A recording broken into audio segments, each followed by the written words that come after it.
Hello everyone, welcome back to my YouTube channel.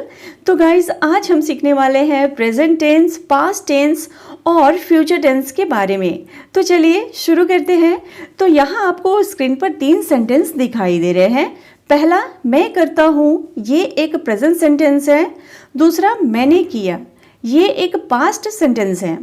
तीसरा, मैं करूँगा, ये एक फ्यूचर सेंटेंस है।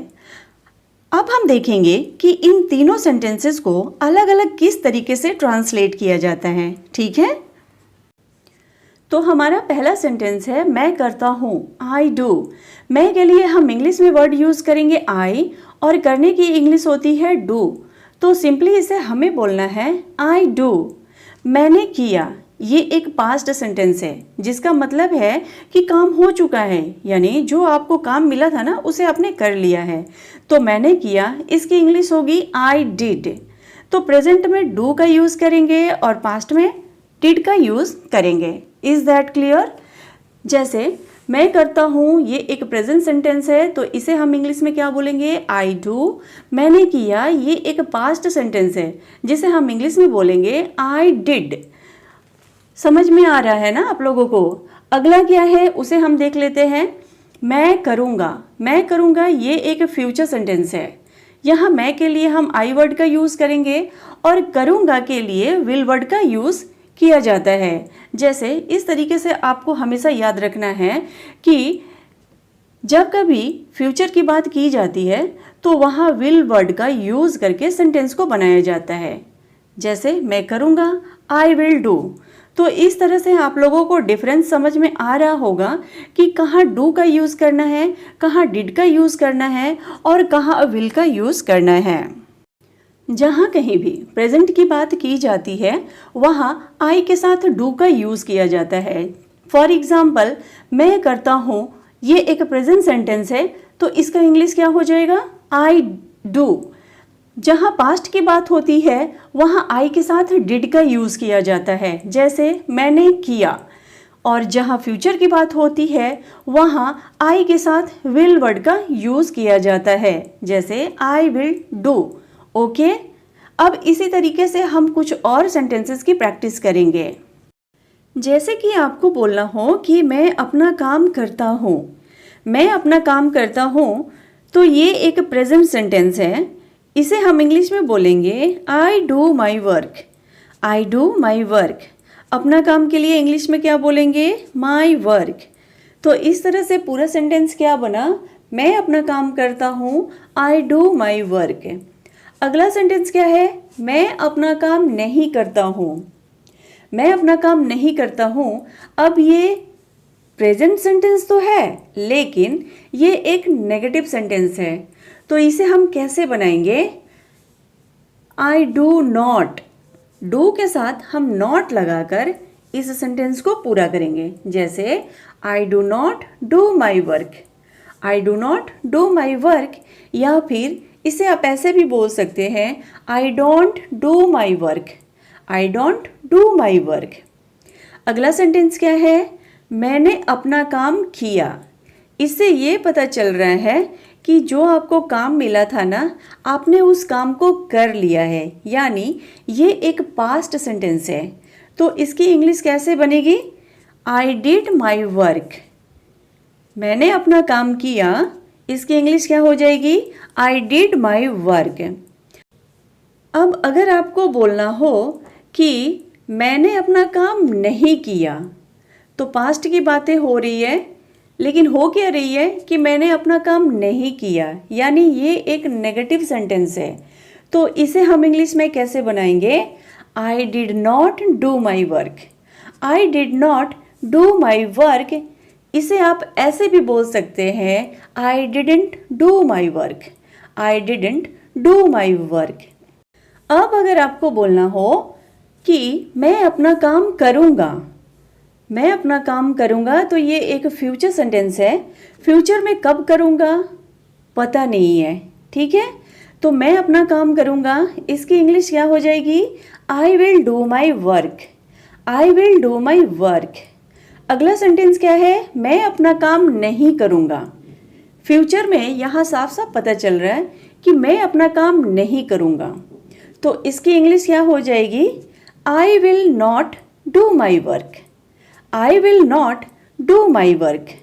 तो इस तरह से आप लोगों को समझ में आ रहा होगा कि कहाँ पे डू यूज़ करना है, कहाँ पर डिड यूज़ करना है और कहाँ पर विल को यूज़ करना है। ठीक है, चलिए अब आगे बढ़ते हैं, कुछ और एग्जाम्पल को समझ लेते हैं। इससे आप लोगों का डाउट और अच्छे से क्लियर हो जाएगा। तो हमारा अगला सेंटेंस है मैं जाता हूँ। तो यहाँ मैं के लिए हम इंग्लिश वर्ड यूज़ करते हैं आई, और जाने की इंग्लिश होती है गो। तो सिंपली हमारा सेंटेंस क्या बन जाएगा? आई गो। आई गो, मैं गया, यानी जहाँ जाना था वहाँ मैं चला गया। तो ये एक पास्ट सेंटेंस है जिससे पता चलता है कि काम पूरा हो चुका है। तो इसे हम कैसे बोलेंगे? I went. कैसे बोलेंगे?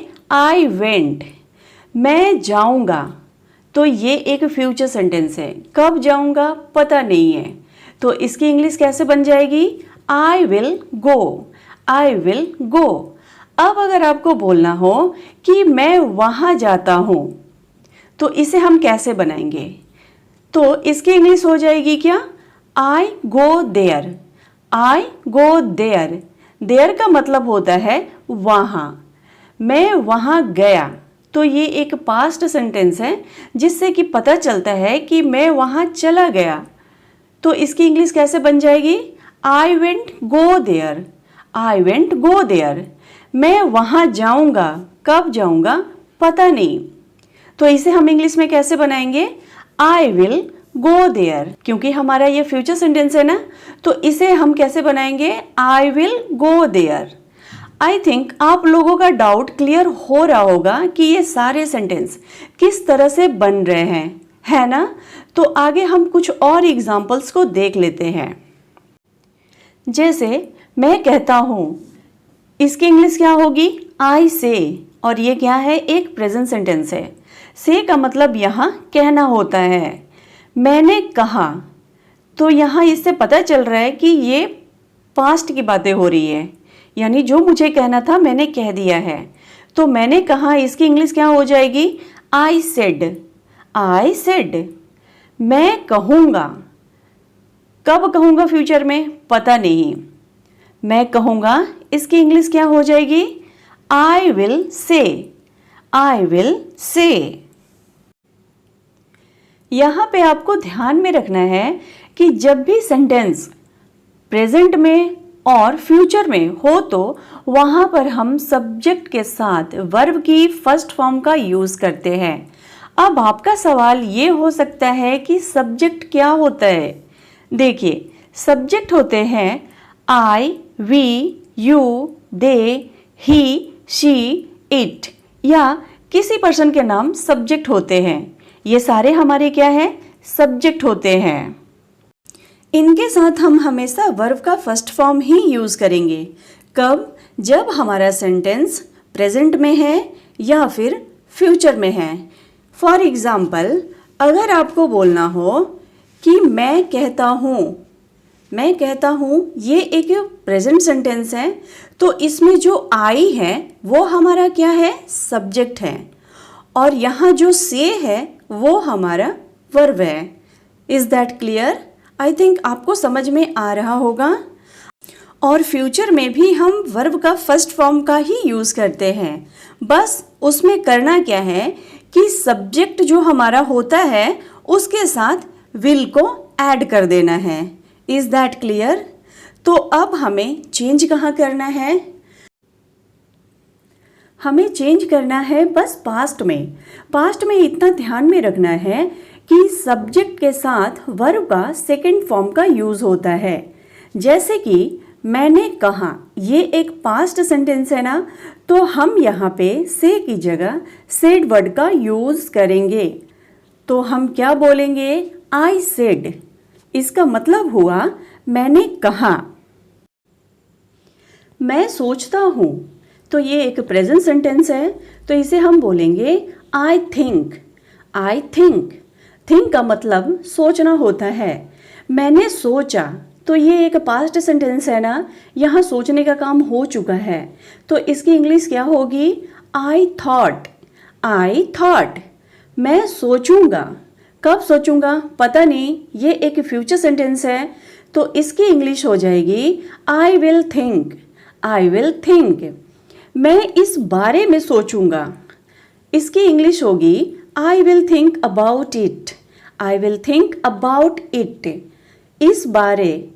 इस बारे में इसकी इंग्लिश होगी अबाउट इट।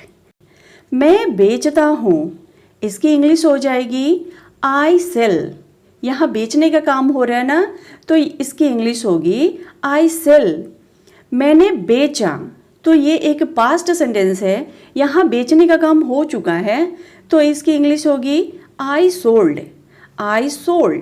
मैं बेचूंगा, तो ये एक फ्यूचर सेंटेंस है, कब बेचूंगा पता नहीं, इसकी इंग्लिश होगी आई विल सेल। अब आगे कुछ और सेंटेंसेस को हम देख लेते हैं। मैं जानता हूँ, इसकी इंग्लिश होगी आई नो। अगर आपको बोलना हो कि मैं आपको जानता हूँ, तो इसकी इंग्लिश कैसे बोलेंगे आप?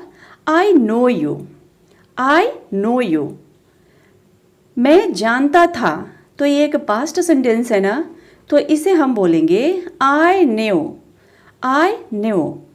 मैं जानूंगा, ये एक फ्यूचर सेंटेंस है, कब जानूंगा पता नहीं, इसकी इंग्लिश होगी आई विल नो।